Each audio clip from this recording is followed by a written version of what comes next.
लेती हैं, उस याचक को क्यों नहीं उड़ाती?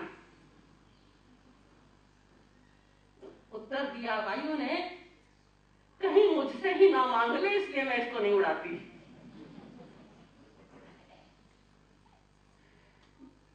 ऐसे क्रिया प्रतिक्रिया चलती रहती है। एक दिन दक्षिण की घटना है। दो मुनि जंगल में एक पेड़ के नीचे ध्यानस्थ खड़े थे। एक चरवाहा भी आया हुआ था अपनी भेड़ बकरियां चराने के लिए, और उसने उनको छोड़ दिया था। वो चल रही थी, गर्मी का समय था, सुस्ताने के लिए पेड़ की छाया में वो भी आकर बैठ गया था। उसने देखा पेड़ के कोटर में से एक नाग निकला। विकराल नाग करता हुआ नाग निकला। वो तो घबराया, डर के मारे पेड़ के ऊपर चढ़ गया, और अब सोचता है मैं तो सुरक्षित हूं, अब ये नाग किनको काटेगा? इन दोनों मुनियों को काटेगा। और हुआ भी वैसा ही। वो नाग को काटते हुए उन दोनों मुनियों की ओर आया और उसने दोनों को डंक लगाया, रोष में भर करके डंक मारा। लेकिन वो चरवाहा देख रहा है और आश्चर्य से आंखें फटी की फटी रह गई। वो सोचता है अरे इन्होंने डंक सहन कर लिया, गिरे नहीं, इन्हें जहर नहीं चढ़ा। और फिर वो देखता है और आगे वो नाग और डंक मारता है, अब भी कुछ नहीं होता। फिर और तीसरी बार डंक मारता है, खूब जोरदार डंक मारता है, और नाग देखता है इनके ऊपर कोई असर नहीं हो रहा है, थक गया। वो डंक मार मार करके वो चला गया। और ये सारा सीन वो चरवाहा दिल थामे देख रहा है, अब गिरेंगे, अब मरेंगे, अरे बेचारे मुनि, बेचारे बेचारे बेचारे, बेमौत मर जाएंगे। और वो हैरान परेशान हो रहा है, लेकिन मुनियों के ऊपर कोई असर नहीं हो रहा। जब ध्यान पूरा हुआ, मुनियों ने ध्यान खोला। हैरान है ये, हैरान से नीचे उतरता है, नीचे उतर करके कहता है तुम्हें मालूम है यहाँ एक नाग आया था? बोले नहीं, हमें नहीं मालूम, आया होगा। अरे नाग आया, तुम्हें मालूम नहीं, तुम्हें काटा उसने? हमें नहीं मालूम, हमें नहीं काटा। तुम कहते तुम्हें नहीं काटा, 3-3 बार काटा, देखो। हमको नहीं मालूम, हमें नाग ने नहीं काटा। परेशान है, वो कहता है तुम्हें नाग ने काटा, तुम मरे नहीं, तुम्हें जहर चढ़ा नहीं, और वो कहते हैं हमें नाग ने काटा ही नहीं। आखिर उसकी परेशानी दूर करते हुए वो बोले भैया हम ध्यान में लीन थे, हम देहाती दशा में पहुंचे हुए थे, हमको नहीं पता इस शरीर को क्या हुआ, हमारी आत्मा को कुछ नहीं हुआ, और उसको ये नहीं मालूम है कि इस शरीर को नाग ने काटा।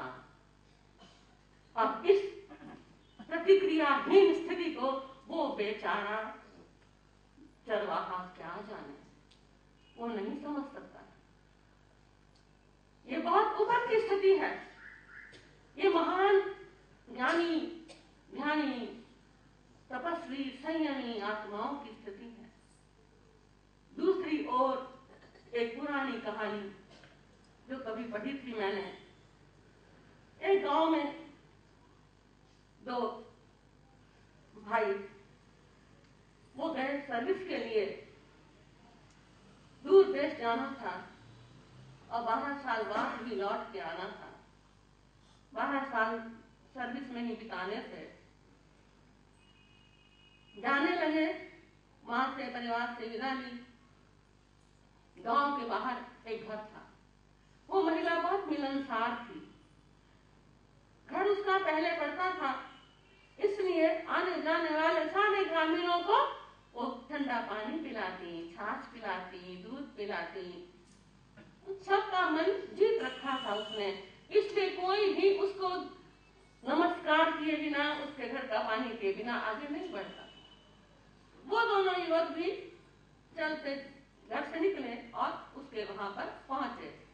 हम जा रहे हैं माँ, आशीर्वाद दो। उसने कहा बेटा जा रहे हो, किलोई है, ताजी ताजी छाछ है, अभी तो उसमें से मैंने मक्खन भी नहीं निकाला है, लो पी के जाओ, तुम्हारे को तरावट देगी, तुम्हें लू नहीं लगेगी, ठंडक रहेगी भीतर में। उन्होंने ग्लास भर छाछ दोनों ने एक एक ग्लास पी ली और आशीर्वाद लिया और चले गए। 12 साल बाद वो वापस आए, फिर वही घर पहले आया और फिर वो वहां पहुंचे, फिर वापस नमस्कार किया और कहा माँ हम आए, कैसी हो तुम? चेहरे पर बुढ़ापा दिखाई देने लगा है। वो कहने लगी हाँ बेटा तुम्हारे आशीर्वाद से मैं तो ठीक हूँ, पर तुम सही सलामत आ गए? क्यों माँ क्या हुआ? अरे बेटा मैं तो दुआएं कर रही थी तुम्हें कुछ ना हो, नहीं हुआ तुम्हें कुछ, शुक्र है तुम्हारा भाग्य अच्छा है, तुम्हारे ऊपर कोई असर नहीं हुआ। बोले क्यों क्या हुआ माँ? वो बोली बेटा हुआ यूं कि मैंने तुम्हें छाछ पिलाई थी ना, तुम्हें पिलाने के बाद में फिर और छाछ निकाली, सारा मक्खन मक्खन निकाला, छाछ निकाली, नीचे से एक सांप मरा हुआ निकला और छाछ का रंग भी तब तक नीला पड़ चुका था। और मैं तो बिलो चुकी थी ना, मुझे मालूम ही नहीं पड़ा कि रात में कब सांप उसमें चला गया और कब वो मर गया और मेरे से एक अनर्थ हो गया और मैंने ध्यान दिया नहीं। सवेरे सवेरे जल्दबाजी में तुम्हारे को फटाफट मैंने छाछ पिला दी और मेरा ध्यान जब बात में गया, मैं इतनी पछताई इतनी रोई और मैंने जहरीली छाछ उन दोनों बच्चों को पिला दी है, बेचारे जान से हाथ धो बैठेंगे, लेकिन तुम आ गए ये बहुत अच्छा हुआ।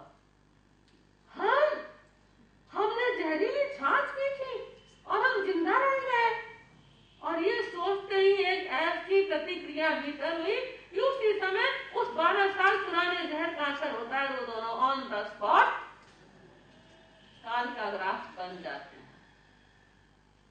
देखिए 12 साल बाद भी छाछ का जहर असर कर गया, क्यों कर गया? प्रतिक्रिया। अगर वो रिएक्ट ना होते तो वो जहर असर नहीं करता। ये रिएक्शन का प्रभाव है। हम लोग इतना रिएक्ट करते हैं, हर पल रिएक्ट करते हैं। किसी ने हमारी ओर देखा तो क्यों देखा, किसी ने हमें कुछ बोला तो क्यों बोला, वो मेरे पास आया तो क्यों आया और नहीं आया तो क्यों नहीं आया। पॉजिटिव क्रिया हो तो भी पॉजिटिव रिएक्शन भी होते हैं, नेगेटिव रिएक्शन भी होते हैं, यानी हर क्रिया भी 2 तरह की होती है, पॉजिटिव नेगेटिव, और हर क्रिया की प्रतिक्रिया भी दोनों प्रकार की होती है, पॉजिटिव और नेगेटिव। तो कभी पॉजिटिव का क्रिया का पॉजिटिव और नेगेटिव दोनों रिएक्शन, और कभी नेगेटिव क्रिया के नेगेटिव पॉजिटिव दोनों रिएक्शन। ऐसे रिएक्शन चलते ही रहते हैं और कर्मबंध होता ही रहता है। संसार में सब और ये 8 कर्मों के प्रभाव से रिएक्शन होते रहते हैं, क्रियाएं होती रहती हैं, और इनमें भी मेन है मोहनीय कर्म। विषय विकार क्रोध मान माया लोभ आदि के कारण जितने रिएक्शन होते हैं उतने अन्य किसी भी कर्म के प्रभाव से नहीं होते। तो इसलिए अगर अपने आप को रिएक्शन रहित बनाना है तो फिर सोचना है। एक कविता के माध्यम से बताती हूँ। संसार ने तो रिएक्ट करना ही करना है, या संसार ने तो एक्शन करना ही करना है, दोनों ही बातें चलेंगी। एक्शन भी मिलेगा, रिएक्शन भी मिलेगा, हमको क्या करना है वो हमने सोचना है। एक कवि ने कहा, पत्थर खाकर शीशा टूटा गिरा हो गया चकनाचूर। पत्थर आया, एक्शन हुआ शीशे के साथ, तो शीशा चकनाचूर हो गया, ये रिएक्शन शीशे का। पत्थर खाकर शीशा टूटा गिरा हो गया चकनाचूर, पत्थर खा पिल्ला पिटियाया भागा दुम दबा कर दूर।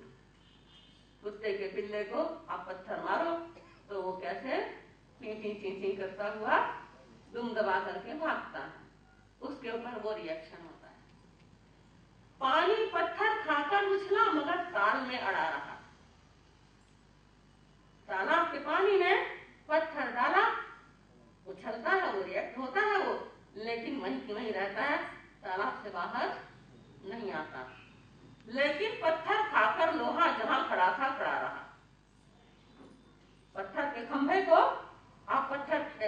खंबे का आप पत्थर मारो, कहाँ जाएगा, क्या करेगा? बस खनन खनन कर देगा, वहीं खड़ा रहेगा और कुछ नहीं। कोई और इधर उधर हिलने डुलने वाली, भागने वाली बात नहीं। दुनिया की हर एक चीज का अलग चोट से नाता है। दुनिया की हर एक चीज का अलग चोट से नाता है। समझदार इंसान चोट खा और बड़ा हो जाता है। जैसे बास का सुना आपने, तूफान में और ऊपर उठता है। फौलाद अभी में बढ़कर और मजबूत होता है। समझदार इंसान चोट खा और बड़ा हो जाता है। जो चोटों से डरता है, रोता है या घबराता है, पिचके हुए कनस्तर सा कूड़े में फेंका जाता है। कनस्तर समझते हैं? टीन का डब्बा, कंटेनर, टीन का कंटेनर, लोहे का पतरा, उसका कंटेनर, उसको कनस्तर कहते हैं। तो उसको जब चोटें लगे पत्थर की या लोहे की हथौड़ी की, तो कैसा पिचक जाता है। तो जो चोटों से डरता है, रोता है या घबराता है, पिचके हुए कनस्तर सा कूड़े में फेंका जाता है। उस कनस्तर का स्थान कहाँ है? कचरा पेटी। यह संसार बड़ा निर्मम है, यह संसार बड़ा निर्मम है, उसको ही अपनाता है चोली दामन सा रखता जो सदा चोट से नाता है। जैसे अपने साथ में संबंध कपड़ों का है, ऐसा ही चोट का संबंध भी हो जाए तो फिर संसार स्वीकारता है, नहीं तो संसार कनस्तर के समान ठुकरा देता है, पिचके हुए कनस्तर के समान ठुकरा देता है। इसीलिए संसार में प्रतिक्रिया कम से कम जो करेगा वो विजयी होगा। ओम शांति।